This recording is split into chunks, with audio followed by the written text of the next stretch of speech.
Hello students, last class में हमने arithmetic progression chapter number 5 start किया। हमने ये समझा कि अरिथमेटिक प्रोग्रेशन क्या होती है। Arithmetic progression is a sequence in which the difference between the two consecutive terms always remains constant. तो ये कैसी सीक्वेंस है जिसमें दो कॉन्जिक्यूटिव टर्म्स के बीच का डिफरेंस हमेशा कांस्टेंट रहता है। तो आइए आज हम इसी डिस्कशन को आगे बढ़ाते हैं और एपी के बारे में कुछ और बातें देखते हैं। तो मैं फिर से एक अरिथमेटिक प्रोग्रेशन यहां पर लिख देता हूं।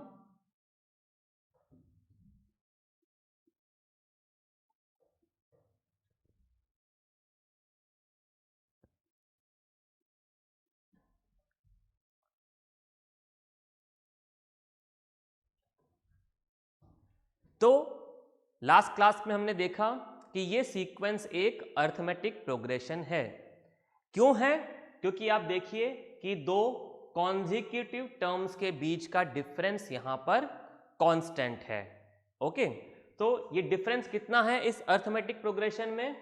4 माइनस 1 3, 7 माइनस 4 3, 10 माइनस 7 3।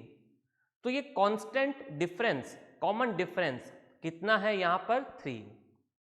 तो ये जो कॉमन डिफरेंस है एक अरिथमेटिक प्रोग्रेशन का, इसे हम डिनोट करते हैं सिंबल डी से। Okay, D stands for difference. तो common difference of an arithmetic progression is denoted by the symbol D. Okay, so इस केस में कॉमन डिफरेंस कितना है? 4 माइनस 1 3। तो अगर किसी भी अरिथमेटिक प्रोग्रेशन का हमें कॉमन डिफरेंस मालूम करना है तो कैसे करेंगे? किसी भी टर्म में से उसके पहले वाली टर्म को हम सब्ट्रैक्ट कर देंगे और हमें कॉमन डिफरेंस मिल जाएगा।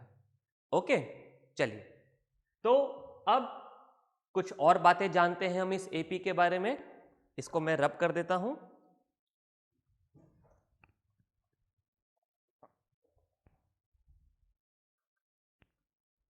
ओके, ये जो टर्म लिखी है 1, ये क्या है? इस एपी की फर्स्ट टर्म। ओके, ये जो टर्म लिखी है 1, ये इस एपी की फर्स्ट टर्म है। तो जैसे हम कॉमन डिफरेंस को डी सिंबल से डिनोट करते हैं, वैसे ही किसी एपी की फर्स्ट टर्म को हम ए से डिनोट करते हैं। Okay, so here A is the first term of an AP. Okay, चलिए अब देखिए ये जो सेकंड टर्म है 4, इसको हम क्या लिख सकते हैं? 1 प्लस 3। ओके, तो मैं इसको यहां पर लिख देता हूं। 4 को हम लिख सकते हैं 1 प्लस 3। ओके, 7 को हम क्या लिख सकते हैं? 4 प्लस 3। ओके, और इस 4 की जगह में क्या लिख सकता हूं? 1 प्लस 3 लिख सकते हैं। तो इसको हम ऐसे भी लिख सकते हैं 1 प्लस 3 प्लस 3। बात क्लियर है? और 3 प्लस 3 को हम क्या लिख दें? 2 मल्टीप्लाई बाय 3। तो 1 plus 2 multiply by 3। Okay, 2 multiply by 3 6, 6 plus 1 7। चलिए थर्ड टर्म 10, 10 को हम क्या लिख सकते हैं? 7 प्लस 3। तो इसको हमने लिख दिया 7 प्लस 3। ओके, और 7 को हमने क्या लिखा था? 1 प्लस 2 मल्टीप्लाई बाय 3। तो यहां पर 7 की जगह मैं 1 प्लस 2 मल्टीप्लाई बाय 3 लिख सकता हूं। 1 प्लस 2 मल्टीप्लाई बाय 3 और प्लस 3।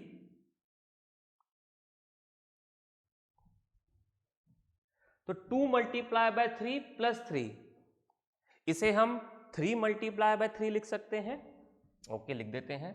तो 1 प्लस 3 मल्टीप्लाई बाय 3। बात क्लियर है? चलिए एक और टर्म देखते हैं। 13। 13 को हम लिख सकते हैं 10 + 3, लिख दिया हमने 10 + 3। अब 10 को हम किससे रिप्लेस कर सकते हैं? 1 + 3 × 3। ओके, तो हमने लिख दिया इसको 1 + 3 × 3 और +3 हमारे पास में लिखा हुआ है। 3 × 3 + 3, इसको हम क्या लिख सकते हैं? 4 × 3, तो 1 + 4 × 3। ऐसे ही हम 16 को भी ऐसे ही लिखें तो 16 को हम क्या लिख सकते हैं?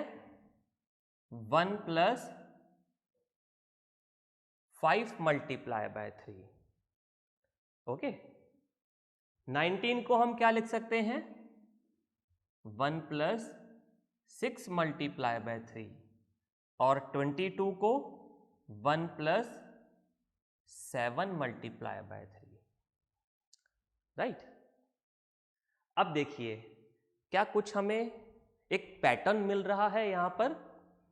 4 को लिखा 1 + 3, 7 को लिखा हमने 1 + 2 × 3, 10 को लिखा 1 + 3 × 3, 13 को 1 + 4 × 3 एंड सो ऑन। हमने सारी टर्म्स को इसी तरीके से लिख दिया। देखिए इन सभी में क्या आ रहा है? 1 1 1।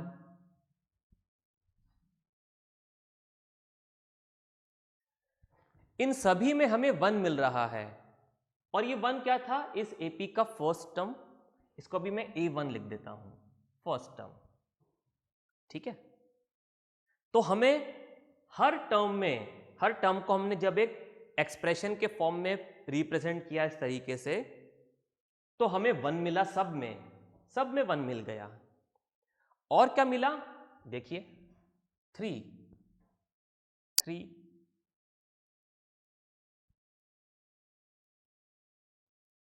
सब में हमें 3 मिल रहा है। और ये 3 क्या था? ये 3 इस एपी का कॉमन डिफरेंस था। ये 3 इस एपी का कॉमन डिफरेंस था। तो हमें हर टर्म के एक्सप्रेशन में फर्स्ट टर्म मिल रही है और कॉमन डिफरेंस मिल रहा है, लेकिन सेकंड टर्म ऑनवर्ड्स। अभी हम फर्स्ट टर्म की बात नहीं कर रहे हैं, हम सेकंड टर्म की बात कर रहे हैं। क्या मैं फर्स्ट टर्म को भी इसी तरीके से कुछ लिख सकता हूं? चलिए देखते हैं। 1। अब क्या मैं 1 को 1 + 0 × 3 भी लिख सकता हूं? बिल्कुल लिख सकते हैं। 0 × 3 0, 1 + 0 1, हमें मिल गया 1। तो देखिए यहां पर भी हमारे पास में क्या आ गया? कॉमन डिफरेंस आ गया और ये फर्स्ट टर्म भी आ गई। बात क्लियर है? चलिए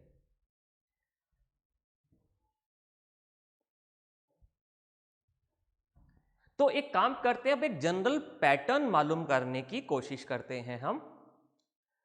तो देखिए फर्स्ट टर्म ये ए थी, ओके, A1। इसको हमने क्या लिखा? A1 यानी कि 1 + 0 × D। ओके, 0 और ये 3 क्या था? कॉमन डिफरेंस, तो 0 × D कर दिया। राइट। सेकंड टर्म क्या थी? 4। 4 को हमने क्या लिखा? 1। 1 क्या था? First term. ओके, तो A1 + 3। अब इस 3 को मैं 1 × D भी लिख सकता हूं। किसी भी नंबर को 1 से मल्टीप्लाई करेंगे तो 1 ही आएगा, तो हम 3 को 1 × 3 भी लिख सकते हैं। और ये 3 क्या था? Common difference. चलिए आगे देखते हैं। थर्ड टर्म 7, 1 + 2 × 3, तो क्या लिख देंगे? A1 + 2 × D। A1 + 2 multiply by D. Okay, fourth term क्या है 10, a1 plus 3 multiply by D, a1 plus 3 multiply by D. Fifth term 13, a1 plus 4 multiply by D, a1 plus 4 multiply by D. Sixth term 16, a1 plus 5 multiply by D, a1 plus 5d। Seventh term 19, a1 plus 6d। And last term 22, a1 plus 7d।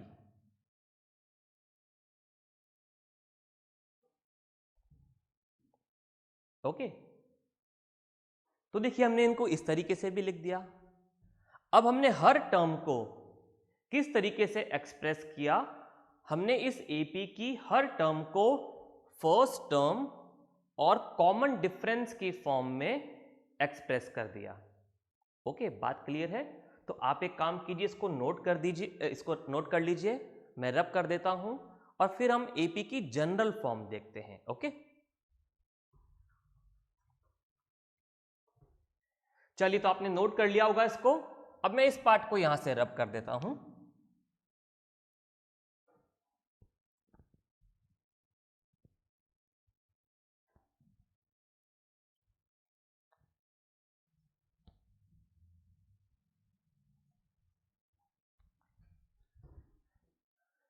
Okay, तो अब एक काम करते हैं, इस AP को ऐसे लिख देते हैं, a1 plus D.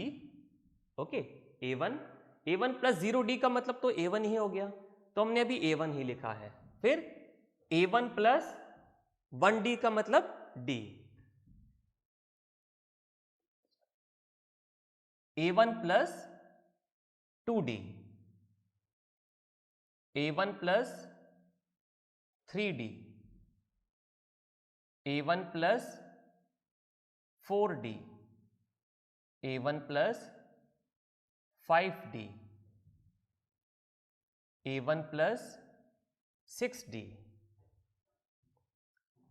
Last term में यहां लिख देता हूं, a1 plus 7d। Okay,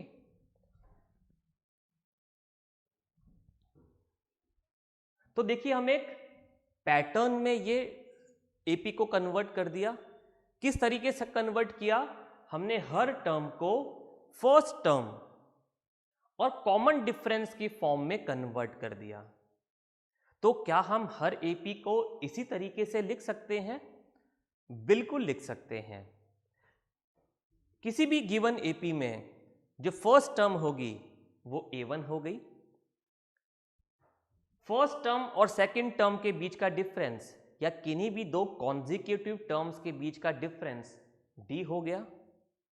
okay, तो हम किसी भी गिवन एपी को इस फॉर्म में कन्वर्ट कर सकते हैं।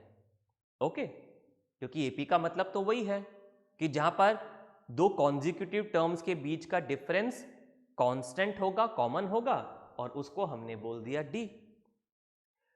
तो इसी तरीके से किसी गिवन एपी में कितनी भी टर्म हो,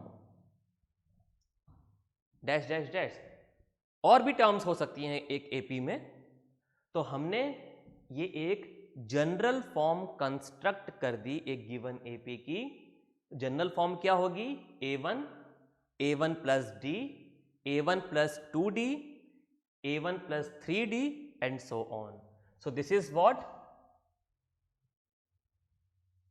general form of an AP. General form of an AP, a1 plus d, a1 plus 2d, a1 plus 3d। तो देखिए क्या कर रहे हैं हम, d को यहां पे 1 से मल्टीप्लाई किया, फिर 2 से, फिर 3 से, फिर 4 से, तो एक एक नंबर हम इंक्रीज करते जा रहे हैं। So this is the general form of an AP. Okay, इसको आप नोट कर लीजिए। फिर हम डिस्कस करते हैं nth term of an AP.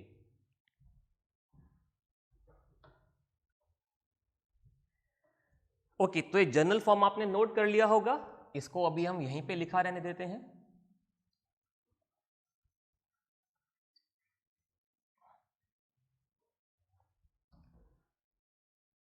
चलिए कुछ और डिस्कस करते हैं इसके बारे में। First term A1, second term को हमने क्या लिखा? A1 plus D. डी का मतलब 1 मल्टीप्लाई बाय डी। देखिए ये क्या लिखा है? 2। यहां पर क्या लिखा है? 1 मल्टीप्लाई बाय डी। तो क्या इसको मैं ऐसे भी लिख सकता हूं? A1 प्लस इस 1 को मैं 2 माइनस 1 लिख सकता हूं। ठीक है, 2 माइनस 1 मल्टीप्लाई बाय डी। अब इसको मैंने ऐसे लिख दिया है। Third term A1 plus 2D, A1 plus 2D, ये थर्ड टर्म है। देखिए ये क्या लिखा है? 2। इस 2 को मैं ऐसे लिख सकता हूं, sorry, A1 plus 3 minus 1D, बिल्कुल लिख सकते हैं। 3 माइनस 1 2 हो गया। चलिए fourth term A1 plus 3D, इसको ऐसे लिख सकते हैं क्या? इस 3 को मैं 4 माइनस 1 लिख दूं तो ये क्या हो जाएगा? A1 प्लस 4 माइनस 1D लिख सकते हैं। 3 को 4 माइनस 1 लिख सकते हैं। A5, A1 प्लस 4D, तो इसको हम A1 प्लस 5 माइनस 1D लिख सकते हैं। 4 को मैंने 5 माइनस 1 लिख दिया। ठीक है। A6, A1 प्लस 5D, और इसको हम A1 प्लस 6 माइनस 1D लिख सकते हैं। चलिए अभी इतना ही डिस्कशन बहुत है, आगे की टर्म्स भी ऐसी होंगी। तो देखते यहां से हमें कुछ पैटर्न मिल रहा है क्या? देखिए सेकंड टर्म क्या थी? A1 plus 2 minus 1D। चलिए इसके पहले काम करते हैं। फर्स्ट टर्म को भी क्या ऐसे ही कुछ लिख सकते हैं? A1 को हम A1 प्लस 0D लिख सकते हैं, बिल्कुल अभी हमने देखा। और मैं 0 को 1 माइनस 1 लिख सकता हूं, बिल्कुल 1 माइनस 1 0। तो देखिए फर्स्ट टर्म क्या मिली?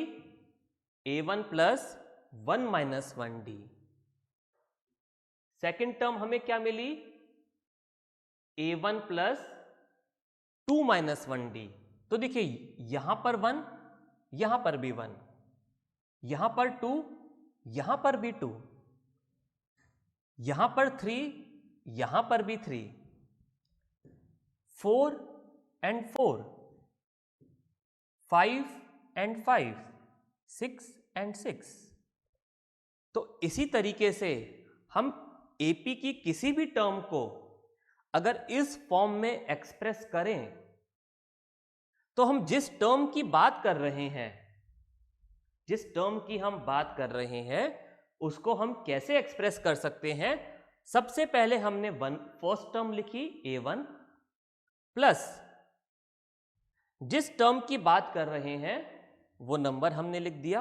अगर सिक्स्थ टर्म की बात कर रहे हैं तो 6 लिख दिया, और सब में -1 -1 -1 -1 -1, यानी कि -1 तो आएगा ही आएगा, -1, और सब मल्टीप्लाई हो रहे हैं D से, राइट। तो अगर मैं इस AP की किसी भी टर्म को मालूम करना चाहूं, okay, nth term of AP,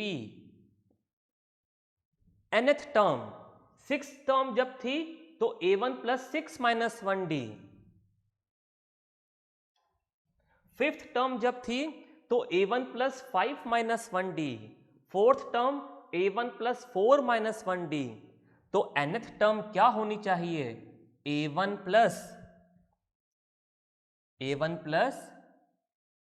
n minus 1 multiply by d. This is what? nth term of an AP. अगर हमें AP की कोई सी भी टर्म मालूम करनी है, 10th, 11th, 12th, any number of term, हम इस जनरल फॉर्मूला से AP की कोई भी टर्म मालूम कर सकते हैं। क्या पता होना चाहिए हमें फर्स्ट टर्म पता होनी चाहिए और हमें कॉमन डिफरेंस पता होना चाहिए। तो अगर किसी AP का हमें फर्स्ट टर्म और कॉमन डिफरेंस पता है तो हम उस गिवन AP की कोई भी टर्म पता कर सकते हैं। फॉर एग्जाम्पल, अगर किसी गिवन AP में फर्स्ट टर्म 3 है और कॉमन डिफरेंस 2 है, एक क्वेश्चन दिया, the first term of an AP is 3 and common difference is 2, find the fifth term of the AP। तो हमें क्या पता करना है? A5। So A5 will be A1 plus 5 minus 1D, 5 minus 1D ऐसे ही लिखेंगे। तो ये क्या हो जाएगा? A1 plus 4D। इसको मैं यहां पर लिख देता हूं अब A5। So A1 is 3, 3 plus 4 multiply by 2, तो 3 plus 8, 11। This will be fifth term of given AP। So we have discussed the general form of an AP and nth term of an AP। Her AP को हम इस तरीके से represent कर सकते हैं और किसी भी AP की nth टर्म को हम इस तरीके से लिख सकते हैं। और अगर हमें फर्स्ट टर्म और कॉमन डिफरेंस पता है तो हम AP की कोई सी भी टर्म पता कर सकते हैं, राइट? तो आई होप ये दोनों टॉपिक्स आपको क्लियर होंगे। कोई डाउट है आप वीडियो को फिर से देखिए, फैकल्टी इंचार्ज से कंसल्ट कीजिए। We will meet in the next class. Okay, bye.